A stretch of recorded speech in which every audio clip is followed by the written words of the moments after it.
l'appréhender comme vous voulez, l'expliquer comme vous voulez. Mais il a fait un petit sous-entendu sur ceux qui avaient roulé sur lui lors de son échappée d'avant-hier. Et puis visiblement cette étape ne lui plaisait pas du tout à Laurent Fignon. Laurent Fignon qu'on cherche dans ce peloton pour l'instant. Et tout en le cherchant, on va l'écouter. Première question à Laurent Fignon, c'était de lui dire d'abord, sur un ton très optimiste de Jean-Paul, que c'était formidable pour vous cette victoire et pour le Tour de France. Ça faisait plaisir à tout le monde. Laurent Fignon.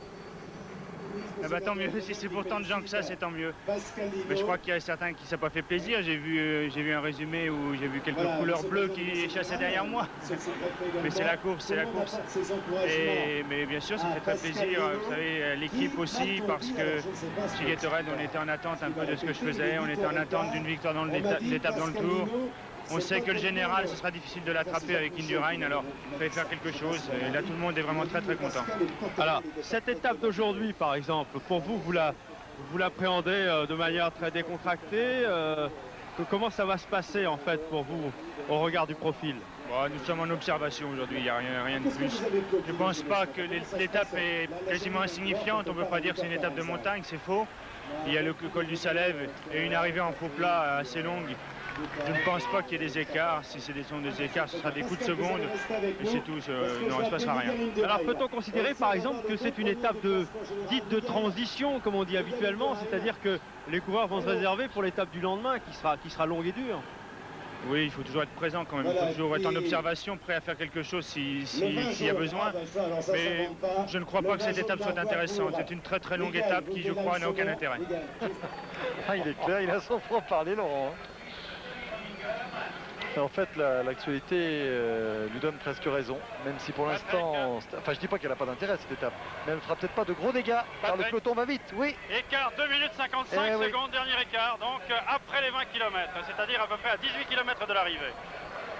Le bénéfice retiré par Stephen Roche de cette longue chevauchée sera peut-être assez minime, Robert. Oh, ils peuvent espérer garder une minute maintenant, mais il faudrait évidemment qu'un ou deux viennent les épauler en tête. On va assister sans aucun doute dans peu de temps à un démarrage de Yerman, voire de Delgado. Mais Delgado n'a pas intérêt quand même à partir trop loin de l'arrivée parce que Roche le prenant en point de mire, ça ruinerait tout ce que vient de faire de positif Delgado au profit d'Indurain et de sa formation.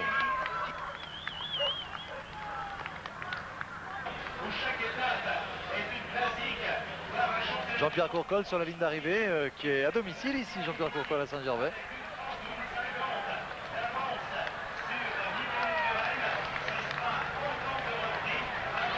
Un directeur heureux. 15 km. Toujours aux alentours de 2 minutes 30 pour les hommes de tête regroupés après la longue tentative de Muller, actuellement en dernière position. Et au bout du rouleau, c'est le cas de le dire. Que c'est ingrat pour Stephen Roche, pour Périni, qui auront fait tout le travail, mais c'est la logique de la course, qui devrait avoir assez peu de bénéfices à l'arrivée. Oui, mais ça ne sera pas nul quand même, parce que demain, des équipes comme RMO et Gatorade, qui ont travaillé aujourd'hui, demain seront forcément moins efficaces. C'est ce qu'on dit toujours, Robert. Chaque fois qu'il y a une attaque de ce type, on dit que le bénéfice, même s'il n'est pas gros en secondes sur l'arrivée, alors que Stephen souffre vraiment maintenant, eh bien, il a obligé les autres à rouler. Et ça, oh, un relais pris par Filippo. Oui, ça c'est au profit de Delgado. Maintenant qu'Indurain ne craint plus rien et qu'il n'a pas envie de voir Lino perdre le maillot, ça c'est très bien joué. Bon réflexe de Filippo, spontané ou commandé par le directeur sportif. On n'a pas eu l'occasion de le voir à la hauteur de la voiture de ce directeur sportif. Mais en tout cas, Roche et Périni doivent être satisfaits et féliciteront Filippo de son initiative.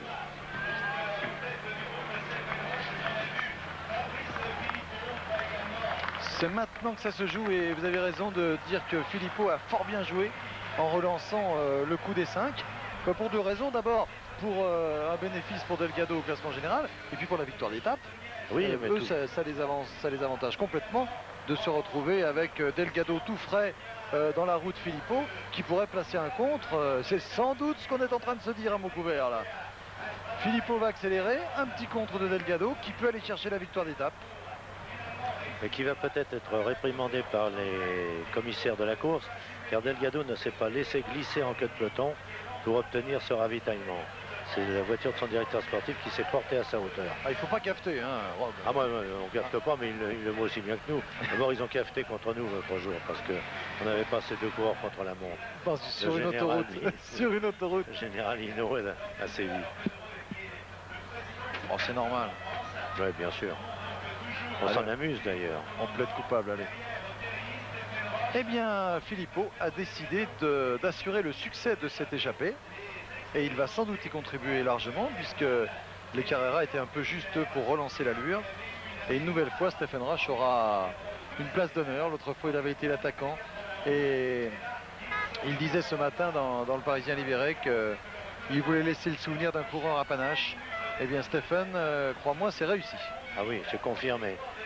Filippo travaille aussi pour Delgado, vous vous en doutez, qui devient automatiquement le favori de cette étape. Pedro Delgado, Roche et Périni ont tellement donné qu'il sera bien normal que sur on ne parle jamais assez d'eux. Je dis pas ça parce que Thierry Laurent est lyonnais. Non. Non, non.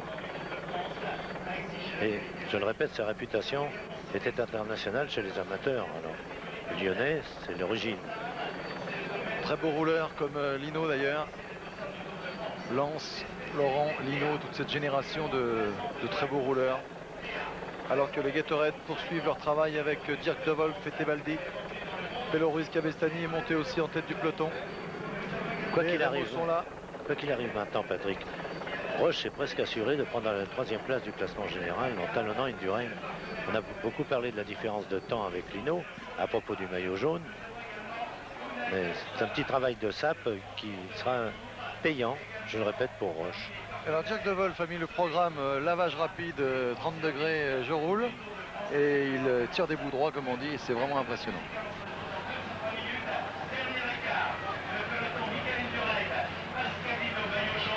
Roche ne pourra sans doute pas sauter Indurain.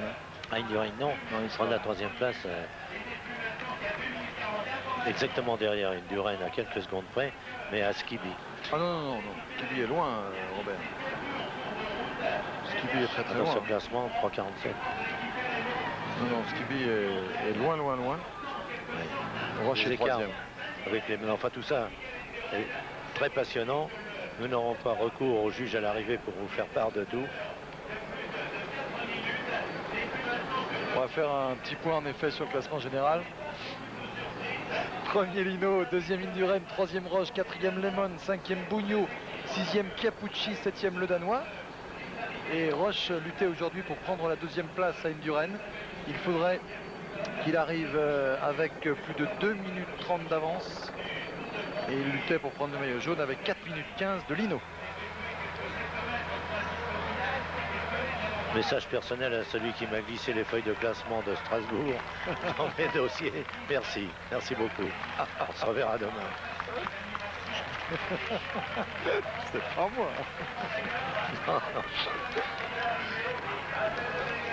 Non, j'ai pas dit l'enfant de cochon qui m'a fait ça. Ça peut pas être vous, ça c'est sûr. Ah mon Dieu. Oui, Jean-Paul. 10 km de l'arrivée pour les hommes de tête, des 40. Eh oui, nous avons même déclenché notre chronomètre en même temps que le vôtre, mon cher Jean-Paul. Pour savoir quel va être le bénéfice pour Stephen Roche. Oh, il a du mérite, Stephen, parce que là, ça doit être bien difficile. Mais il n'a plus le droit d'en garder. Il s'est lancé dans la grosse entreprise. Il faut que ça réussisse au maximum. Alors Filippo est en train de rouler pour assurer donc un écart pour que la victoire se joue entre ces hommes-là. Et puis il est en train de préparer le terrain pour Delgado, à mon avis. Oui. Delgado n'a pas perdu grand-chose de ses qualités de grimpeur, de démarreur en côte surtout. À mon avis, Leblanc peut lui être comparé, mais ils sont parmi les 3 qui savent accélérer brusquement et tenir après en côte. Alors vous faites 36-15 Scott Stade 2 bien sûr, hein, et vous élisez celui qui anime l'étape de la plus belle façon. Beaucoup de choses à gagner, des pins bien entendu, mais aussi des cassettes. Et vous élisez le coureur qui a animé la course de la plus belle façon. Vous n'êtes pas obligé de voter Stephen Roche. Vous pouvez voter Périni aussi. Mais c'est un de ces deux-là. Hein. On n'oriente pas. Ah non, non, faites ce que vous voulez. Hein. Mais si vous ne votez pas Stephen Roche, vous n'êtes pas très sympa. Enfin, vous faites ce que vous voulez. Hein.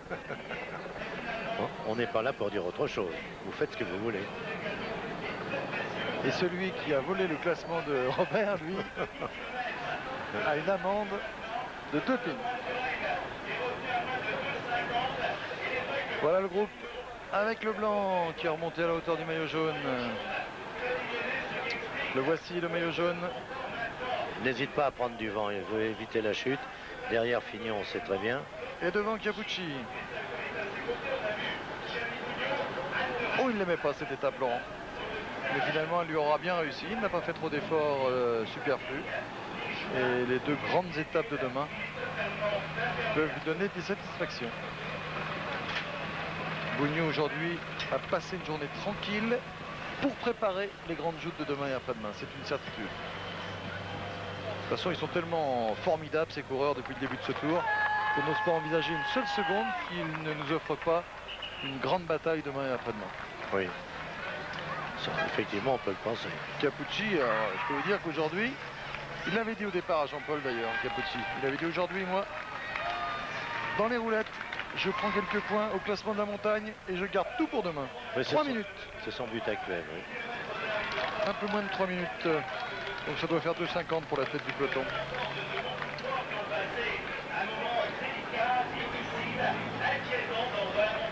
Faire le calcul tout de même pour la 2e place entre Roche et Indurain.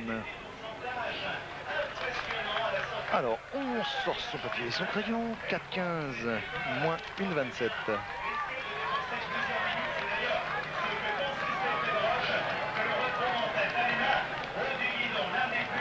« 2,48. Il y a 2,48 entre Roche et Indurain au général. Et là, c'est 2,52 les gars. Pour l'instant, Roche prendrait la 2e place. Oui, on peut craindre sur les 3 derniers kilomètres ou les 2 derniers kilomètres que Stephen ne paie très durement tous ses efforts. Mais il ne peut pas faire autrement.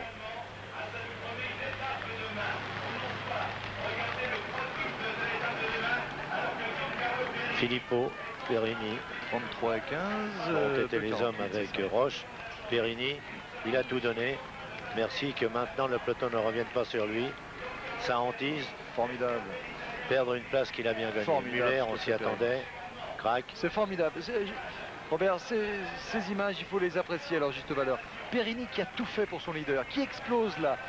Muller qui explose. Filippo qui a tout fait aussi. Et qui maintenant va avoir du mal. Et devant, eh bien, ce sont les autres, les leaders qui s'affrontent. On va avoir un match formidable entre Delgado et Roche. C'est superbe ce à quoi on vient d'assister. Superbe. Perini, Filippo se sont offerts à leur leader. Et là, pour l'instant, il y a Herman s'accroche, mais Roche et Delgado vont s'expliquer. Oui, 500 mètres de côte à la sortie du Fayet. En ligne directe maintenant. Oh, Roche, formidable. Vers Saint-Gervais et Roche qui ne va pas s'occuper si Delgado est derrière. Il ne se retournera même pas pour savoir s'il y a un 3e avec lui. Simplement rouler au maximum. Ne plus perdre une des secondes qu'il a eu beaucoup de mal à acquérir. Victoire d'étape pour Delgado. Oui, on peut le penser, mais Herman est à l'ombre depuis pas mal de temps aussi. Il avait fait une bêtise. 2,48 d'écart au classement général entre Roche et Indurain. 2,52 actuellement. Accélération de Stephen Roche. Delgado prend la roue. Stephen Roche, extraordinaire. Eh bien, c'est une étape qui est belle parce qu'on craignait qu'elle ne fût un peu trop fastidieuse avec des coureurs de vraiment 2e et 3e plan à l'avant et puis des leaders qui se seraient regardés pendant toute la journée. Eh bien, grâce à Stephen Roche, ça ne s'est pas passé comme ça. Merci Stéphane. 3e possibilité qui s'était offerte. Les 2 premiers ont quand même chacun un palmarès qui comporte aussi le Tour de France. Laurent Fignon, qui pensait que cette étape soit plutôt insipide, n'aura aucun intérêt au classement général, souhaiterait quand même se retrouver avec eux, entre anciens vainqueurs. Je pense que ça lui ferait plaisir. Enfin, il le regrette peut-être maintenant. Stephen Roche, Delgado dans sa rouille à Herman. La même situation. Stephen Roche a déjà vécu cette situation l'autre jour. Il a roulé. Et finalement, il a été battu pour la victoire d'étape. Mais c'est le panache. C'est le panache pour Stephen. Oui. 2 minutes 2,40. Ah, la deuxième place va se jouer à très peu. Alors que Stephen Roche donc continue dans le panache. L'autre jour, c'était entre Bruxelles et Valkenburg. Il était arrivé juste derrière Gilles de Lyon. Il avait fait tout le travail, Stephen. Et aujourd'hui, il a recommencé. Il a de la vaillance et un enthousiasme presque incomparable. Par rapport aux autres champions, il ne doute pas, lui. Quand il constate que ça ne va pas, il le dit gentiment, simplement, en pensant et en l'avouant que le lendemain sera peut-être pas pareil que la veille. Il y a seulement ce grand trou là qui, pendant quelques mois, a fait craindre qu'il ne mette fin à sa carrière. Et un retour en force au tout premier plan. Voilà ce que signe Roche aujourd'hui. Regardez Lino comme il est bien placé là-bas en 10e position environ. Il ne faut pas oublier que Pascal n'a qu'une minute 27 d'avance sur Indurain et qu'une défaillance aurait pu lui coûter cher. Capucci est là. Eric Brocking est bien revenu. Pascal Lino dans la roue d'Indurain. Qu'il court bien Pascal, mais qu'il court bien. Allez, on retourne à l'avant maintenant. Pour voir les trois hommes avec toujours l'accélération de Stephen Roche. Si la caméra pouvait nous montrer son développement, il me semble qu'il emmène étonnamment gros. Mais il ne veut pas changer là, pour enrouler petit, justement. Oh là, il emmène, mon Dieu. Non, il a encore de la réserve s'il s'agissait de pentes un peu plus difficiles, mais il connaît bien la région. Alors. Grand plateau, Robert, c'est bien ce qui me semblait. Oui. Grand Oui, plateau. Je vous dis, il a de la réserve.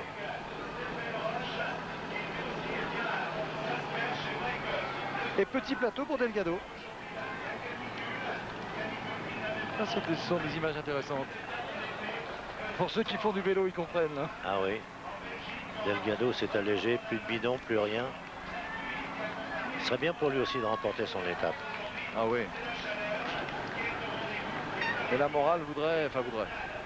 Pour Stephen Roche, bien sûr, parce qu'il a fait le travail, mais la logique de la course voudrait que Delgado, comme je le présupposais tout à l'heure, remporte cette étape.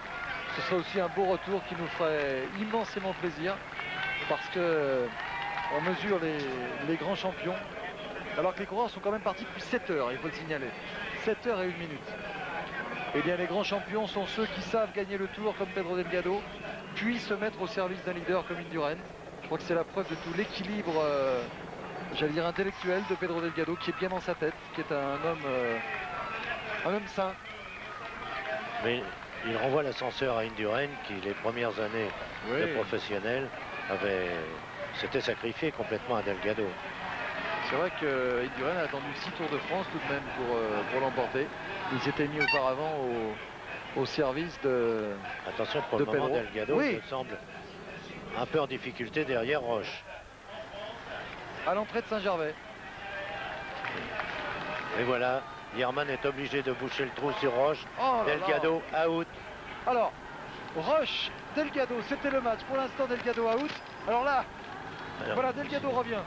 Parce que si ça devait se jouer entre Yerman et Roche, là, Roche reprendra des chances quand même. Hein, avec une accélération. Delgado a pris des coups. Là. Le voilà planté maintenant dans un virage Perico sur un développement relance. beaucoup plus grand. Ou alors il joue la comédie, ce qui m'étonnerait quand même. Oh oui, à moins qu'il contre ici. Et Ah tiens, ouais, il pourquoi joue à pas. la comédie, bravo. Oh là là, que c'est bien Oh fait, là là. Perico. Yerman tente de contrer pour Roche, ce sera impossible. Quelle belle passe d'armes on a vu à l'avant. Stephen Roche est battu. Oh Delgado, quel métier. Superbe, somptueux. Démarrage de Perico Delgado. Yerman tente de s'accrocher, il est revenu dans la roue. Pour Roche, ça va être terrible maintenant de s'accrocher, de lutter contre lui-même, de savoir que de toute façon, il est battu pour la victoire d'étape, mais qu'il faut encore gagner des secondes sur Miguel Indurain et sur Pascal Lino. Herman et Perico Delgado. Quel numéro de Delgado. Avec quel métier. Deuxième accélération. En remettant plus petit cette fois, mais il va tout essayer. Tout à l'heure, on le croyait au bout du rouleau. Et apparemment, c'était le cas, mais il a changé de vitesse, il a mis plus grand, ce qui lui permettait de sortir de l'arrière avec une puissance et une vélocité à laquelle les autres ne pouvaient pas répondre. Ben, seul Yerman, pour l'instant, répond. J'étais surpris, on avait pronostiqué nous la victoire d'étape de Delgado. Et lorsqu'on a vu comme ça craquer, c'était vraiment surprenant. Et hop, un petit changement de braquet. Ce qui se déroule est logique actuellement. Malheureusement pour Roche. Superbe ce que fait Pedro Delgado. Yerman derrière lui. ça va être dur maintenant de battre Jaherman. Ah, il faut le décramponner parce qu'il doit être plus rapide sur la dernière ligne droite en légère pente. On a vu l'image du jour là avec le... Et il remet ça, il accélère par à coup. C'est le vrai grimpeur. Il essaie d'éprouver Jaherman dans sa résistance foncière, lui qui n'est pas spécialement un montagnard.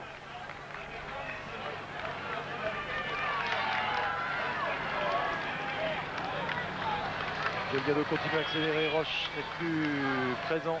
On va rester sur l'arrivée, là on verra tout à l'heure, on ralentit l'attaque de Delgado, on le verra après l'arrivée. Car là on ne va pas manquer l'attaque et la nouvelle accélération de Pedro Delgado. Bonne opération aussi accomplie par Delgado, qui autant va revenir vers les premiers au classement général en prenant ne serait-ce que 2 minutes, c'est important. Oui, il est à 7 minutes de Lino, mais c'est vrai qu'il n'est pas loin, surtout de Perini, de Le Danois, de Capucci, de Bugno. Et il finira son Tour de France très fort, comme toujours. Oh, c'est superbe ce qu'il est en train de faire. Et il doit être très inquiet par rapport à Jaherman quand même.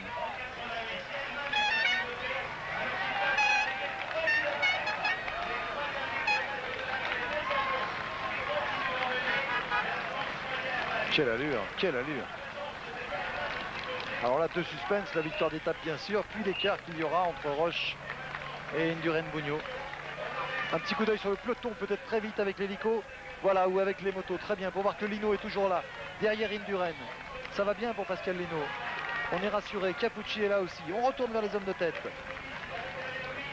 Avec Delgado et Jaherman. Roche doit vivre un moment terrible là. Eh oui. Il a certainement perdu plus d'1 minute sur le tandem. Patrick, il y avait 11 secondes entre les deux et Roche. 11 secondes au sommet. Alors qu'Jaherman est un spécialiste des victoires d'étape au Tour de Suisse, il en a remporté 2. Et puis il avait remporté une victoire d'étape aussi au Tour d'Italie. 2 étapes au Tour de Romandie. Bon coureur Jaherman. Encore une accélération de Delgado. Jörg Müller lui est planté. Oh là là. Quel suspense pour la victoire d'étape, mon Dieu. Jaherman qui n'a pas pris un mètre de relais depuis qu'il a été repris par ses hommes. C'est de bonne guerre. Jaherman a tout intérêt à bien défendre Ariostea. Décidément mal en point dans ce Tour de France. Ils ne sont plus que 5 dans l'équipe. Gol, c'est bien le maximum. Eli aussi. Mais on voit guère Gialta ou Conti. Cassani, alors c'est à Jaherman, le Suisse de la formation, que revient le rôle presque de leader, en tout cas, de meneur de jeu. Patrick, le peloton maillot jaune était à 2 minutes 40. Voilà, dernier écart. 2 minutes 40. Ça veut dire que Stéphane Roche va devoir se battre pour ne pas être repris, mais il devrait y arriver, Stéphane. Oui, Delgado Jaherman. Garde 1 minute. Faites vos jeux. Delgado serait bien sûr favori, mais c'est lui qui a fait tout le travail encore sur le grand plateau maintenant. Et Jaherman risque bien de le sauter, comme on dit, sur la ligne. Jaherman qui est un coureur très véloce à l'arrivée, qui est un spécialiste, je vous le disais, des victoires d'étape au Giro, au Tour de Romandie, au Tour de Suisse. Et Pedro Delgado va avoir besoin de toute sa classe pour s'offrir cette victoire d'étape. Ça va être bien difficile pour Pedro.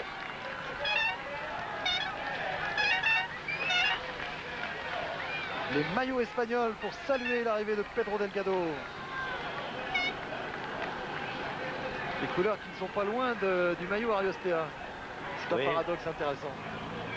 Delgado a dû quand même reconnaître les siens.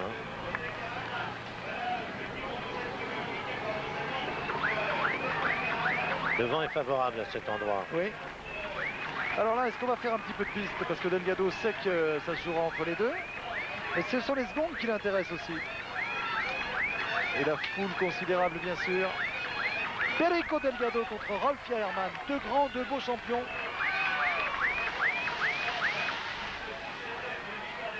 Je pense que maintenant il est résigné à voir Jaherman jaillir à 200 mètres de la ligne.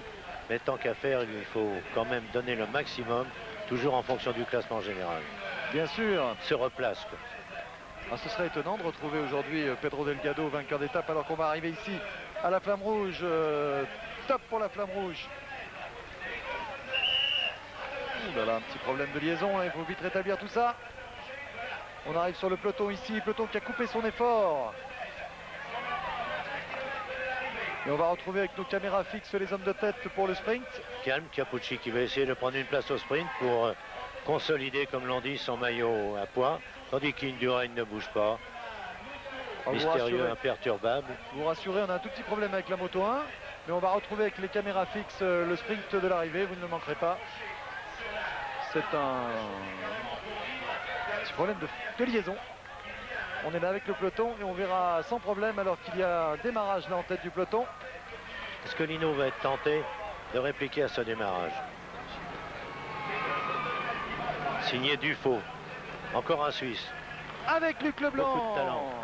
Eh bien, ça nous a permis d'assister à ce démarrage de Luc Leblanc. Dans quelques instants, les coureurs face à nos caméras fixes de ligne d'arrivée pour assister au sprint entre les voici. Perico Delgado après 7h10 de course. Delgado en tête, Jayerman en deuxième position. Tous les spécialistes du cyclisme vous diront que la bonne position c'est Jayerman qui l'a pour l'instant. Mais après 7 heures de course, toutes les lois se trouvent bouleversées bien sûr. C'est à l'énergie qu'on va y arriver. Jayerman est favori tactiquement. Mais Delgado est un immense champion. Tout reste possible. Delgado qui joue là aussi. Qui s'emballe. Des poignées de secondes pour le classement général, mais Jayerman est merveilleusement bien placé pour l'emporter. Ce sera bien difficile pour Perico. Jayerman, logiquement, devrait remporter l'étape. Perico ne fera pas de miracle. Victoire d'étape à Saint-Gervais pour Jayerman. Nous n'aurons pas deux anciens vainqueurs du Tour en deux étapes successives. Premier Jayerman, deuxième Delgado à 2 secondes. Maintenant, on déclenche notre chronomètre et Stephen Roche est déjà là. C'est bien ce que réussit Stephen. On va calculer les écarts, mais j'ai l'impression que le peloton va revenir très très près. Alors Roche qui va s'offrir une 3e place d'étape. Il avait été 2e l'autre jour à Valkenburg derrière De Lyon. Il est aujourd'hui 3e contre Delgado et Jayerman qui a remporté l'étape. Ovation du public pour Stephen Roche, top 39 secondes à 37 secondes de Delgado donc. Et pour ceux qui envisageaient une étape calme, dites-moi, 37 km 244 de moyenne.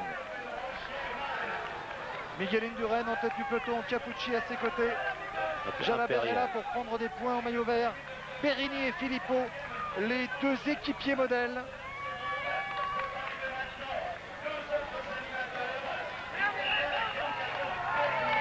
C'est bien ce qu'ils ont fait.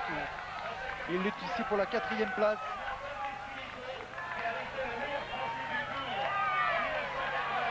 Perini, Filippo, ils ont fait leur travail. Perini ne vole pas cette 4e place. Leurs deux équipiers n'ont pas réussi à remporter l'étape. Ils seront un peu déçus à l'arrivée. Ouais.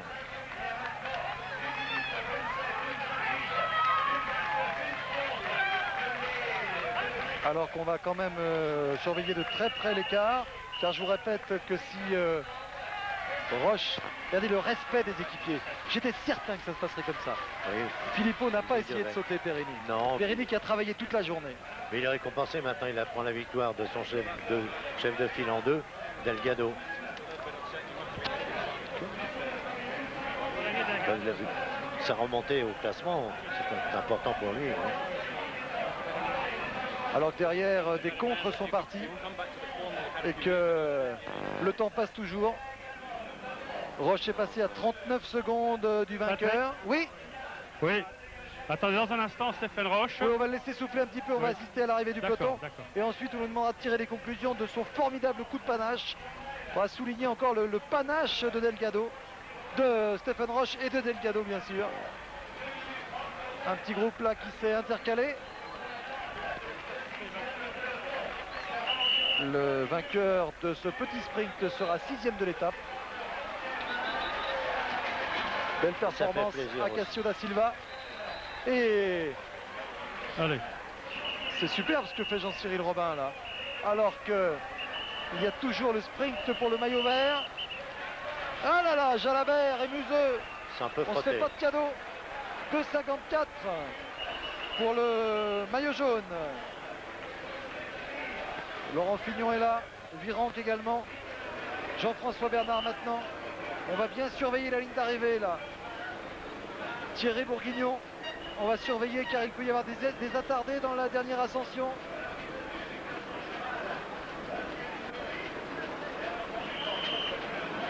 Patrick. Oui, on... sur les épaules de façon virtuelle aujourd'hui. Oui, mais ça colle pas très bien le maillot jaune. Hein. Ça vient et ça part. Alors, qu'est-ce que ça dit, Paul? Oui, je vous dis que vous avez eu le maillot jaune en quelque sorte sur les épaules avec l'avance que vous avez eue. Oui, je l'avais eu, mais bon, bah, ça n'a pas duré longtemps. Mais je crois que si j'avais refait ma vie comme co-cycliste, je deviendrais spécialiste contre la montre parce que les minutes, c'est plus facile à gagner contre la montre qu'à montagne comme ça. Alors vous avez pensé à un moment que cette échappée pouvait aller au bout et que finalement vous pouviez prendre ce maillot jaune? C'est ceux qui tentent rien n'a rien. Alors il faut tout tenter, c'est pas sur Altuve qui va larguer Indurain et puis les autres. Alors il faut tenter le coup quand on a l'occasion, il faut tenter. Mais bon, bah, je vis tous les jours comme un jour différent. Et puis je ne sais pas qu'est-ce qui va devenir, qu'est-ce qui va venir demain. Jean-Paul, il faut dire à Stéphane qu'il a quand même repris 2 minutes 15. Hein. Alors vous avez repris 2 minutes 15 tout de même. Hein, 2 minutes 15 au maillot jaune, hein, c'est quand même important. Donc demain, comment voyez-vous cette étape sur Sestrières? Oh, j'aime mieux pas trop penser hein, parce que ce matin je regardais un peu le profil et puis rien que regarder ça me faisait mal aux jambes. Alors, puis en plus, c'est le dimanche en plus. Je crois que les 2 jours qui viennent, c'est 2 jours à l'enfer. Enfin, ça vous fait tout de même, c'est tout de même une grosse satisfaction que de reprendre un peu de temps, non? Oh, ça fait toujours plaisir. Mais avec ces chaleurs qu'il fait là à ce moment, ça tue le bonhomme aussi. Nous allons vous laisser aller vous reposer un instant, récupérer. Mais que c'était pas notre rôle, il y avait d'abord les Gatorade avant nous et puis RMO qui défendaient leur maillot. Merci. Je vais demander maintenant à Daniel Thierry de Thierry Marie qui n'a pas récupéré des efforts